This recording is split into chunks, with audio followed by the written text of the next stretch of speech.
श्री शिवाय नमस्तुभ्यम हर हर महादेव। शिव पुराण के अचूक ने पूछा कि हे महाज्ञानी सूत जी, आप संपूर्ण सिद्धांतों के ज्ञाता हैं। प्रभु, मुझसे पुराणों की कथाओं के सार तत्व विशेष रूप से वर्णन कीजिए।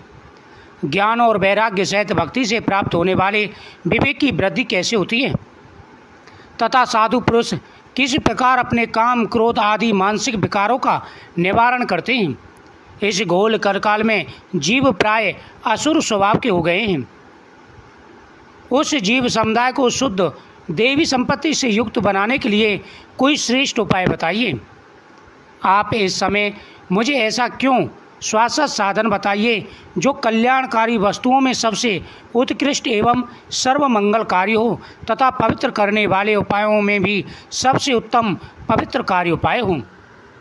हे ऋषिवर, जो व्यक्ति मानसिक रूप से अशुद्ध हैं, जिनके अंदर विकार उत्पन्न हो गए हैं, उनकी कैसे शुद्धि हो? कोई ऐसा उपाय बताइए जिससे उनकी मन पवित्र हो।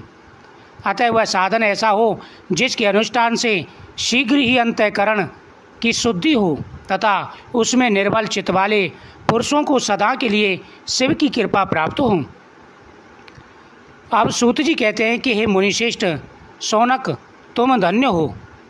तुम्हारे हृदय में पुराण कथा सुनने का विशेष प्रेम एवं लालसा है, इसलिए मैं शुद्ध बुद्धि से विचार कर तुमसे परम उत्तम शास्त्रों का वर्णन करता हूँ। हे वत्स, यह संपूर्ण शास्त्रों के सिद्धांत से संपन्न है। भक्ति आदि को बढ़ाने वाला तथा शिव को संतुष्ट करने वाला है। कानों के लिए रसायन अमृत स्वरूप तथा दिव्य है, तुम उसे श्रवण करो। मुने, वह परम उत्तम शास्त्र है शिव पुराण, जिसका पूर्व काल में भगवान शिव ने ही प्रवचन किया था। यह काल रूपी सर्प से प्राप्त होने वाले महान त्रास का विनाश करने वाला उत्तम साधन है। हे ऋषिवरों, जो व्यक्ति सावन मास में शिव पुराण की कथाओं का श्रवण करते हैं, उन पर भगवान महाकाल शीघ्र प्रसन्न हो जाते हैं। कोई भी इतना साधन नहीं जो इस पुराण के सुनने से बड़ा हो। आप कितने भी तपस्या करते हों, लेकिन अगर सावन मास में शिव पुराण की कथा का श्रवण करते हैं तो हजारों यज्ञों के समान फल प्राप्त होता है। हे ऋषिवरों, जो व्यक्ति पूरी श्रद्धा के साथ में श्रावण मास में शिव पुराण की कथा का श्रवण करते हैं, उन्हें जीवन में कभी कोई कष्ट नहीं होता। गुरुदेव व्यास ने सनत कुमार मुनि का उपदेश पाकर बड़े आदर से इस पुराण का संक्षेप में वर्णन किया है। इस पुराण के प्रण का उद्देश्य है कलयुग में उत्पन्न होने वाले मनुष्य के परम हित का साधन। यह शिव पुराण बहुत ही उत्तम शास्त्र है। इसे इस भूतल पर शिव का वाक्यम स्वरूप समझना चाहिए और सब प्रकार से इनका सेवन करना चाहिए। इसका पठन और श्रवण सर्वसाधारण स्वरूप है और सभी मनोकामनाओं को पूरा करने वाला है। हे ऋषिवरों, इससे शिव शक्ति पाकर श्रेष्ठतम स्थितियों में पहुंचा हुआ मनुष्य शीघ्र ही शिव पद को प्राप्त कर लेता है। इसलिए संपूर्ण यत्न करके मनुष्यों ने इस पुराण को पढ़ने की इच्छा की है अथवा इसके अध्ययन को अभिष्ट साधन माना जाता है। इसी तरह इसका प्रेम पूर्वक श्रवण भी संपूर्ण मनोकामनाओं को पूरा करने वाला है। भगवान शिव के इस पुराण को सुनने से मनुष्य सब पापों से मुक्त हो जाता है तथा इस जीवन में बड़े बड़े उत्कृष्ट भोगों का उपयोग करके अंत में शिवलोक को प्राप्त होता है। यह शिव पुराण नामक ग्रंथ 24,000 श्लोकों से युक्त है। इसकी 7 सहायताएँ हैं। मनुष्य को चाहिए कि वो भक्ति ज्ञान वैराग्य से उत्पन्न हो आदर के साथ इस कथा का श्रवण करें। प्रेम पूर्वक अगर इस कथा का श्रवण करते हैं तो भोलेनाथ शीघ्र ही मनवांछित फल प्रदान करते हैं। 7 सहायताओं से युक्त यह दिव्य शिव पुराण परम ब्रह्म परमात्मा के समान विराजमान है और सबसे उत्कृष्ट गति प्रदान करने वाला है। जो निरंतर अनुसंधान पूर्वक शिव पुराण को बोलता है या नित्य प्रेम पूर्वक इसका पाठ मात्र करता है, वह पुण्यात्मा कोई बिरला ही होता है और उसकी सभी मनोकामनाएं पूरी होती हैं जब तक वो पृथ्वी पर रहता है। हर प्रकार के सुखों को भोगता है, अंत में शिवलोक की प्राप्ति होती है।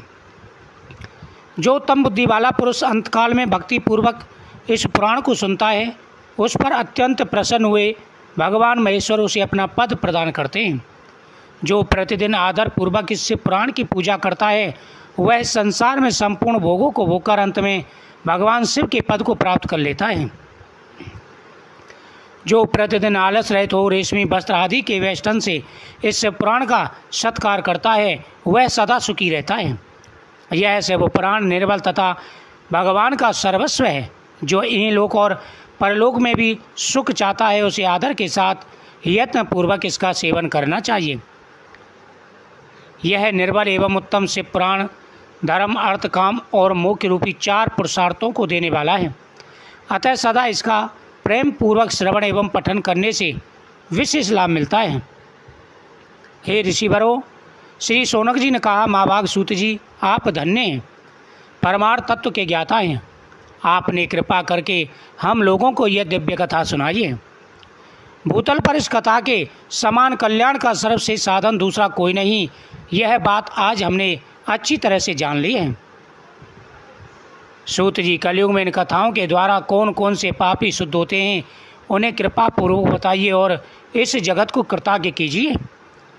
अब सूत जी बोलते हैं, मुने, जो मनुष्य पापी, दुराचारी, खल तथा काम, क्रोध आदि में निरंतर लिप्त रहते हैं, वो भी इस पुराण के श्रवण पाठन से शुद्ध हो जाते हैं।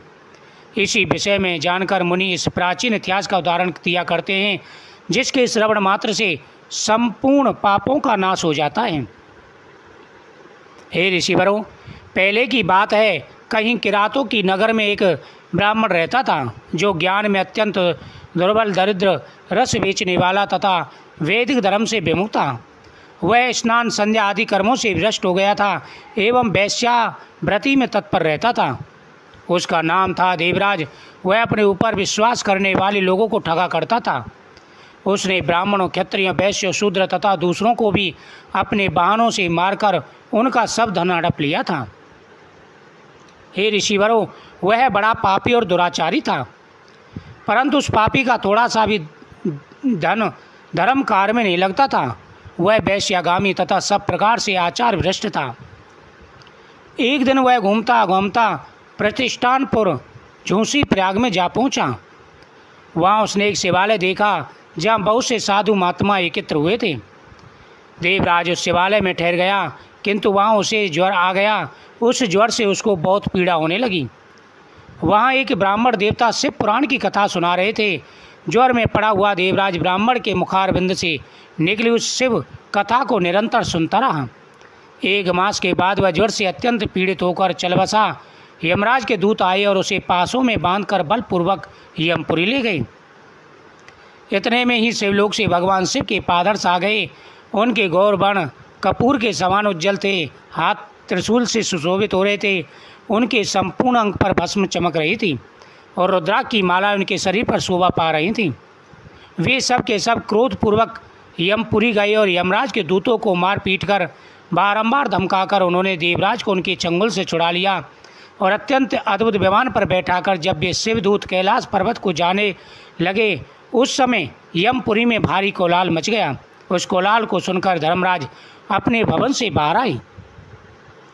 साक्षात दूसरे रुद्रों के समान प्रतीत होने वाले उन चारों दूतों को देखकर धर्मज्ञ धर्मराज उनका विधि पूर्वक पूजन किया और ज्ञान दृष्टि से देख सारा वृत्तांत जान लिया।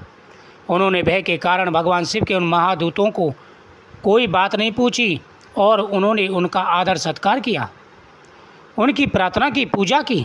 तत्पश्चात वे शिवदूत कैलाश को चले गए और वहां जाकर पहुंचकर उन्होंने उस ब्राह्मण को दया सागर भगवान शिव के चरणों में डाल दिया।